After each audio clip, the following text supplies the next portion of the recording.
Good morning guys! Another day, another tutorial.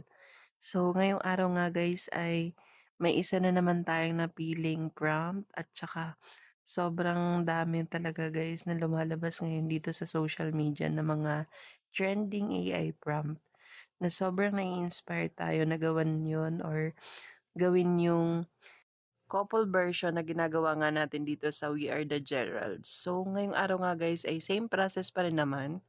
I-open niyo lang yung inyong Google Gemini sa inyong browser or kaya sa inyong mga application.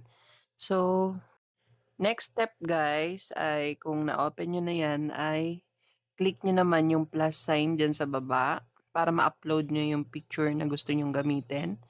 Then next ay i-paste natin yung mga prompt na nakopya natin or na-copy natin. Then next ay isend na natin yan at antayin natin yung result. Enjoy editing, guys!